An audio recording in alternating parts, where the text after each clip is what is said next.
Baik, bismillahirrahmanirrahim. Assalamualaikum warahmatullahi wabarakatuh. Perkenalkan, nama saya Nurizatul Aulia, NIM 200222110. Di sini saya akan mempresentasikan tugas ketiga, yaitu adalah rencana penyusunan jangka panjang, menengah, dan daerah atau RPJMD. Apa itu RPJMD? RPJMD merupakan satu dokumen rencana resmi daerah untuk mengarahkan pembangunan daerah dalam jangka waktu 5 tahun ke depan. Masa pimpinan kepala daerah dan wakil kepala daerah terpilih daerah 5 tahun. Dan sebagai satuan dokumen rencana yang penting, sudah sepatutnya pemerintah daerah, DPRD, dan masyarakat memberikan perhatian penting. Seperti yang pertama, kualitas proses penyusunan dokumen RPJMD. Yang kedua, pemantauan, evaluasi, dan review berkala atas implementasinya. Selanjutnya, substansi RPJMD. Yang pertama, RPJMD menekankan tentang pentingnya menerjemahkan secara fisik, misi dan agenda kepala daerah terpilih. Yang kedua, ke dalam tujuan, sasaran, strategi, dan kewajiban pembangunan yang merespon kebutuhan dan aspirasi masyarakat, serta yang ketiga, kesepakatan tentang tolak ukur kinerja untuk mengukur keberhasilan dan ketidakberhasilan pembangunan daerah dalam 5 tahun ke depan. Selanjutnya, tahapan penyusunan RPJMD. Yang pertama, persiapan penyusunan. Yang kedua, penyusunan rancangan dan awal RPJMD. Yang ketiga, tahap penyusunan rancangan awal, sentra SKPD. Yang keempat, tahap penyusunan akhir RPJMD. Yang kelima, tahap penyusunan rancangan akhir RPJMD daerah atau Renstra SKPD.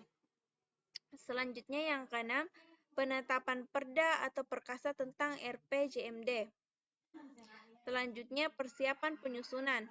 Ada 4 poin. Yang pertama, penyusunan rancangan keputusan kepala daerah tentang pembentukan tim penyusun RPJMD. Yang kedua, orientasi mengenai RPJMD.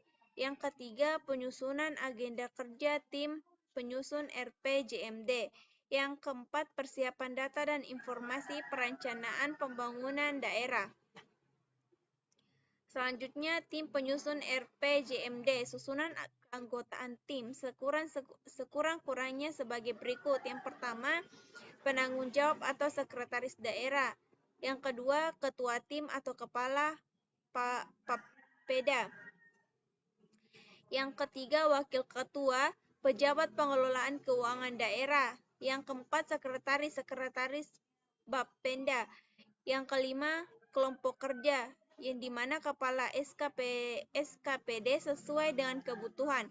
Tim penyusun dipersiapkan oleh Papenda dan diusulkan kepada kepala daerah untuk ditetapkan dengan keputusan kepala daerah. Selanjutnya, penyusunan rancangan awal RPJMD. Ada 6 poin. Yang pertama, pengumpulan data, informasi kondisi. Yang kedua, penyusunan profil daerah dan prediksi masa depan. Yang ketiga, kajian terhadap RPJMD. Yang keempat, kajian terhadap visi, misi, dan program prioritas kepala daerah terpilih. Yang keenam, analisis keuangan daerah. Dan keenam, kajian RT, RW, dan D. Selanjutnya, penyusunan rancangan dan awal sentra SKPD. Yang pertama, pengumpulan data atau kondisi pelayanan SKPD. Yang kedua, penyusunan profil pelayanan RPJMD dan prediksi jangka menengah. Yang ketiga, topoksi SKPD. Keempat, perumusan visi dan misi RPJMD. Yang kelima, evaluasi sentra SKPD atau sentra dinas periode lalu. Selanjutnya, tahap penyusunan rancangan akhir RPJMD atau sentra SKPD RPJMD.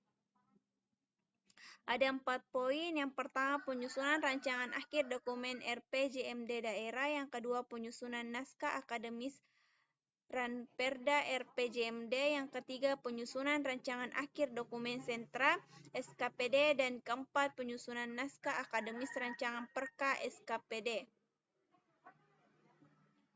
Selanjutnya, penetapan perda atau perkada tentang RPJMD. Yang pertama, penyampaian naskah perda RPJMD kepada Bupati Bapenda Kabupaten. Yang kedua, konsultasi dengan Bupati Cikwi Bapenda Kabupaten. Yang ketiga, penyampaian naskah perda RPJMD serta lampirannya kepada DPRD. Yang keempat, pembahasan DPRD tentang Ranperda RPJMD. Yang kelima, penetapan Ranperda menjadi perda. Yang keenam, dokumen RPJMD yang telah disahkan. Sekian dari saya. Billahi fisabilillah, fastabiqul khairat. Assalamualaikum warahmatullahi wabarakatuh.